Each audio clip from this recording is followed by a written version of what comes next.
भगवान कृष्णांच्या 16,000हून अधिक पत्न्या होत्या. अनेक लोकांना ही गोष्ट समजून घेणे कठीण वाटते. काही लोक या गोष्टीवर हसतात, काही लोक प्रश्न विचारतात, तर काही लोक संपूर्ण सत्य जाणून न घेता कृष्णांवर टीका करायला लागतात. पण ही कथा वासनेची नव्हती, ही कथा सुखभोगाची नव्हती. ही कथा होती सुटकेची, जबाबदारीची आणि उद्ध्वस्त जळलेले जीवन पुन्हा सन्मानाने उभे करण्याची. कृष्णांनी या स्त्रियांची विवाह का केला ही समजून घ्यायचे असेल तर सर्वप्रथम त्यांनी के सहन केले होते हे समजून घ्यावे लागेल. फार पूर्वी नरकासूर नावाचा एक अत्यंत शक्तिशाली आणि क्रूर राजा होता. नरकासूर अहंकाराने अंधला झाला होता. त्याने आपल्या शक्तीचा गर्वपोर केला. अनेक राज्यांवर दहशत निर्माण केली आणि निरपराध लोकांना अपर दुःख दिले. पण त्याच्या सर्वात भयंकर पापांपैकी एक पाप होते हजारो तरुण स्त्रियांचे अपहरण. त्यांच्यामध्ये अनेक राजकन्या होत्या, तर अनेक चांगल्या आणि प्रतिष्ठित कुटुंबातील मुली होत्या. त्यांना त्यांच्या घरातून जबरदस्तीने घेऊन जायत आले. आई वडिलांपासून दूर करण्यात आले आणि नरकासुराच्या राज्यात कैद करून ठेवण्यात आले. या स्त्रियांचा काहीच दोष नव्हता, त्यांनी काहीच चुकीचे केले नव्हते. तरीही त्यांचे स्वातंत्र्य, त्यांची स्वप्ने आणि त्यांचे संपूर्ण भविष्य त्यांच्याकडून हिरवून घेण्यात आले. दिवसांमागून दिवस त्या राजमहालाच्या भिंतींमध्ये कैदेत जगत होत्या. त्यांना घरी परत जाता येत नव्हते. स्वतःच्या भविष्याचा निर्णय घेता येत नव्हता. त्यांच्याकडे फक्त एकच आशा उरली होती, कुणीतरी येईल आणि त्यांची सुटका करेल. अखेर त्या पीडित स्त्रीच्या आर्त हाक भगवान कृष्णांपर्यंत पोचली. कृष्णांनी त्याची हाक दुर्लक्षित केली नाही, कारण जेव्हा निरपाप लोकांवर अत्याचार होतो, जेव्हा शक्तीचा उपयोग लोकांना घबरवण्यासाठी केला जातो आणि जेव्हा अधर्म वाढू लागतो, तेव्हा दैवी शक्ती शांत बसत नाही. कृष्ण सत्यभामेसोबत नरकासुराचा सामना करायला गेले. एक भयानक युद्ध झाले. नरकासुराकडे मोठी सेना होती. त्याच्याकडे अपार शक्ती होती, पण धर्माच्या शक्तीसमोर तो टिकू शकला नाही. अखेर नरकासुराचा प्रभाव झाला. कैदखान्याचे दरवाजे उघडण्यात आले आणि 16,000हून अधिक स्त्रिया अखेर स्वतंत्र झाल्या. एक क्षण डोळे मिटून विचार करा, तो क्षण कसा असेल? अनेक वर्षांच्या भीतीनंतर अंधार संपला होता. त्या पुन्हा मोकळ्या आकाशाखाली येऊ शकत होत्या. भीतीशिवाय श्वास घेऊ शकत होत्या.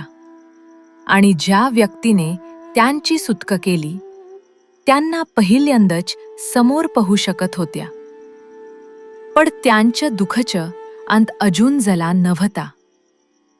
स्वतंत्रता तर मिळाले होते, पण आता त्यांनी जयाचे कुठे? त्या काळातली सामाजिक परिस्थिती अत्यंत कठोर होती. एकदा स्त्रीचे अपहरण झाले आणि तिला दुसऱ्या पुरुषाच्या बंधनात राहावे लागले, तर ती पूर्णपणे निरपराध असली, तरीही समाज तिच्यावरच प्रश्न उपस्थित करत असे. तिची काहीच चूक नसली, तरीही तिला दोषी ठरवले जात आहे. काही कुटुंबे कदाचित तिला पुन्हा स्वीकारण्यास नकार दिली असतील. काही लोक तिच्या चारित्र्यावर प्रश्न उपस्थित केले असतील. म्हणजे काही दोन सुटके झाली तरी तिच्या दुःखाची सुटका होणार नव्हती. या स्त्रियांना हे वास्तव चांगलेच समाजात होते. नरकासुराची कैद संपली होती, पण दुसऱ्या प्रकारची कैद त्यांची वाट पाहत होती. लज आणि अपमानाची कैद, समाजाने नकार देण्याची कैद आणि लोकांच्या कठोर नजरेची कैद. त्यावेळी त्या सर्वांनी कृष्णांकडे पाहिले. पौराणिक परंपरेनुसार त्यांनी कृष्णांना प्रार्थना केली की त्यांनी त्यांना स्वीकारावे. त्यांना पुन्हा एकदा त्यागले जाऊ नये असे वाटत होते. उरलेले संपूर्ण जीवन अपमान, नकर आणि एकाकीपणामध्ये घालवायचे नव्हते. आणि कृष्णांनी त्यांच्या मनातील वेदना ओळखली. कृष्ण त्यांची सुटका करून सहजपणे निघून जाऊ शकले असते. ते म्हणू शकले असते, माझे कर्तव्य इथे संपले. पण कृष्ण कुणाची रक्षा अर्ध्या मार्गावर सोडून देत नाहीत. ते एखाद्या व्यक्तीला संकटातून बाहेर काढून पुन्हा तिच्या दुःखामध्ये एकटीला सोडून देत नाहीत. म्हणून कृष्णांनी त्या सर्व स्त्रियांना पत्नी म्हणून स्वीकारले. हा निर्णय घेऊन कृष्णांनी त्यांना ते सर्व परत दिले, जे समाज त्यांच्याकडून हिरवून घेण्यास तयार होता. त्यांचा सन्मान, त्यांच्या सुरक्षा, त्यांचा स्वाभिमान आणि समाजात सन्मानाने जगण्याचा अधिकार. ज्या स्त्रियांना जगणे कदाचित नकारले असते, त्यांना आता द्वारकेच्या रणांचा सन्मान मिळाला. त्यांना घर मिळाले, त्यांना सुरक्षा मिळाली, त्यांना आदर मिळाला. कृष्णांचा हा निर्णय स्पर्धेतून घेतलेला नव्हता. तो कोणत्याही वैयक्तिक इच्छेमुळे घेतलेला नव्हता. तो दैवी जबाबदारीचा निर्णय होता. कृष्णांनी त्या स्त्रियांकडे ओझे म्हणून पाहिले नाही.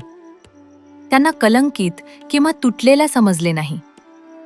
त्यांनी त्यांच्यामध्ये निरापदार्थ आत्मा पाहिल्या, ज्या दया, सन्मान आणि सुरक्षेच्या हकदार होत्या. हाच कृष्णांचा स्वभाव आहे. जिथे जगला लाज दिसते, तिथे कृष्णांना पवित्रता दिसते. जिथे जगला नकारली गेलेली व्यक्ती दिसते, तिथे कृष्णांना प्रेमास्पत्र असलेली आत्मा दिसते. आणि जिथे समाज आपले दरवाजे बंद करतो, तिथे कृष्ण आपल्या घरचे दरवाजे उघडतात. पवित्र ग्रंथांमध्ये असेही वर्णन आले आहे की कृष्णांनी आपल्या देवी योग शक्तीने स्वतःला अनेक रूपांमध्ये प्रकट केले. ते प्रत्येक घरात उपस्थित होते. प्रत्येक राणीला कृष्णांचा पूर्ण सहवास, पूर्ण प्रेम आणि पूर्ण लक्ष मिळाले. कोणालाही आपण विसरले गेलो आहोत असे वतायला दिले नाही.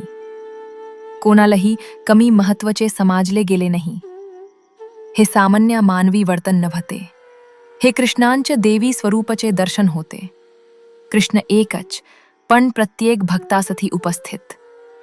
परमात्मा एकच, पण असंख्य हृदयांना एकच वेळी पूर्ण प्रेम देण्यास समर्थ.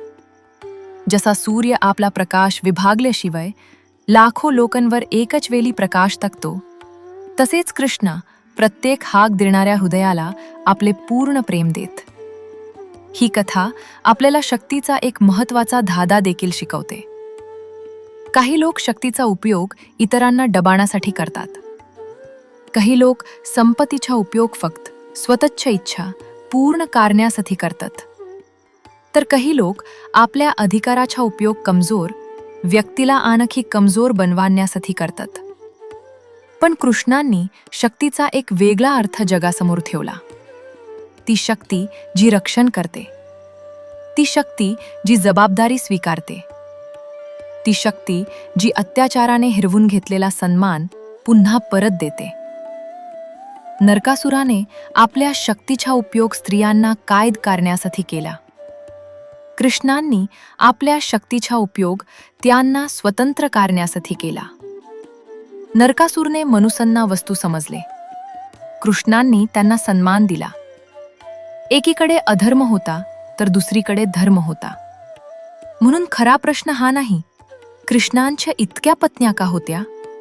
खरा आणि अधिक गहिरा प्रश्न हा आहे, ज्या स्त्रियांना संपूर्ण समाजाने नकारले असते, त्यांना स्वीकारण्यासाठी आणि त्यांची रक्षा करण्यासाठी कृष्ण एकटेच का उभे राहिले? कृष्णांचा हा निर्णय त्यांच्यावर हक गजवाण्यासाठी नव्हता. तो त्यांना सुरक्षा देण्यासाठी होता.